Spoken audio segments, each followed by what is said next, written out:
Hey everybody, I am trying to explore the standard brawl format on Arena. This is coming from somebody that has been on a several-year hiatus from Arena and most of Magic, but it seemed like a very casual format and probably a way to have a bit more creativity and fun than standard. So the commander I want to talk about today, and one of the first ones that I thought was pretty interesting, is Magda, the Hoardmaster. She has a couple different ways to synergize with her. Just going over the card real quick. Whenever you commit a crime, then you create a tap treasure token. That can only happen once per turn. So a couple things there. We certainly want a certain threshold or critical mass of instant speed, abilities, and spells, so we can maximize this on both our and our opponent's turn. Committing a crime, again, is anything that targets any of our opponent's permanents, themselves, or their graveyard.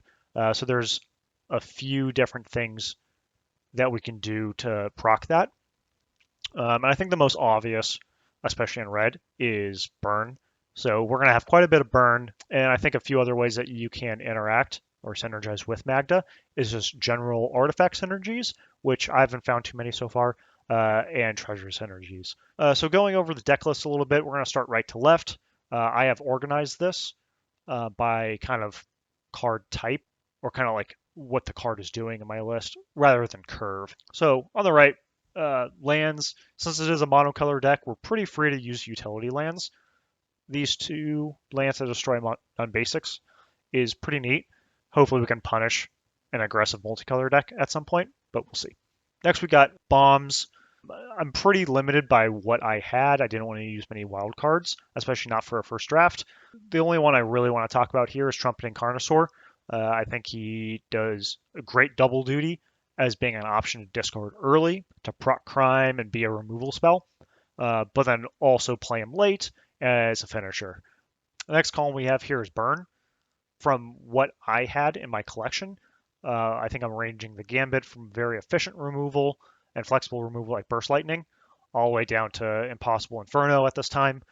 Definitely the Burn is going to be upgraded, probably one of the first groups to be upgraded. So the next column I have is Pingers or Gutter Snipe type effects. I'm not sure if 5 is too many, so we'll evaluate that as we go. But one thing I wanted to highlight specifically for this group of cards is most of them do say each opponent, which means that they don't target, so they won't proc Magda. That's not too much of a problem since we'll very often be triggering her with burn or other targeting effects. Next column I have here is just other general creatures. One card that has been a pretty big standout for me is Hired Claw. The card is obviously very good on its own in a vacuum.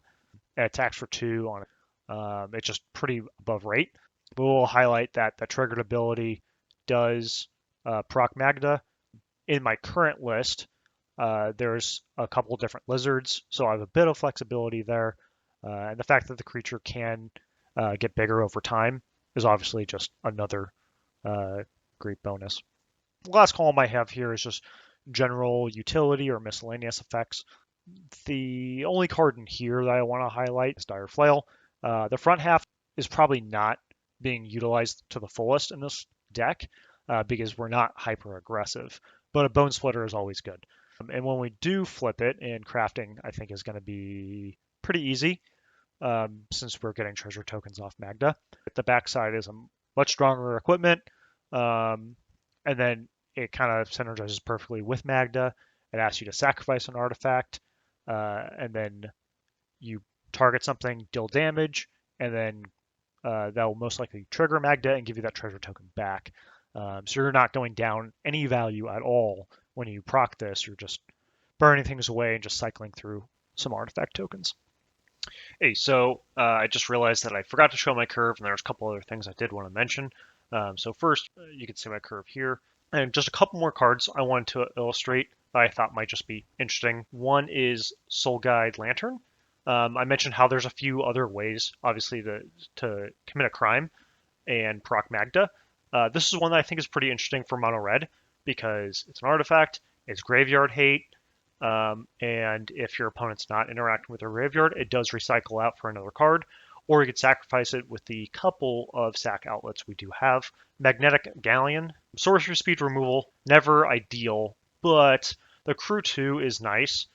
That our commander is 2 power, and a lot of our creatures are 2 power. So it's not going to be difficult to crew this, I don't think. I've only played it in like 1 or 2 games, but when I did, it certainly carried its weight. I think I ended up losing that game, but still. My observations of the format is since you start with 25 life, card quality is a little bit lower. I would normally expect aggro or like mono red or burn decks to be less effective. And a lot of the decks seem to be mid-range, a little bit slower, and a couple so far have had life gain as well. So I thought I would do pretty poorly, but I'm surprised how not awful it's been so far. How I would want to change the deck going from here, I mentioned before that I'll probably start with some just like onesie twosie upgrades, and I'll probably focus on a lot of the creatures that are kind of just filler right now, and some of the burn spells that are pretty lackluster. Um, but then from there, I think we could lean more heavily into like artifacts and treasures or into spell slinging. And like I mentioned with the curve, there may be an argument to lean more into like a burn style deck with a lower curve, or maybe more into mid-range deck and use the treasures to accelerate into some large red spells. What I want to get out of this is just try to share some brief general ideas I had when building this list. Again, limited by card pool, I think that it will probably add to the fun as I get to see how it will evolve over time. And if anybody has experience playing Magda or in a standard brawl environment, I'd love to hear your insight. And that's it. Thanks. Bye.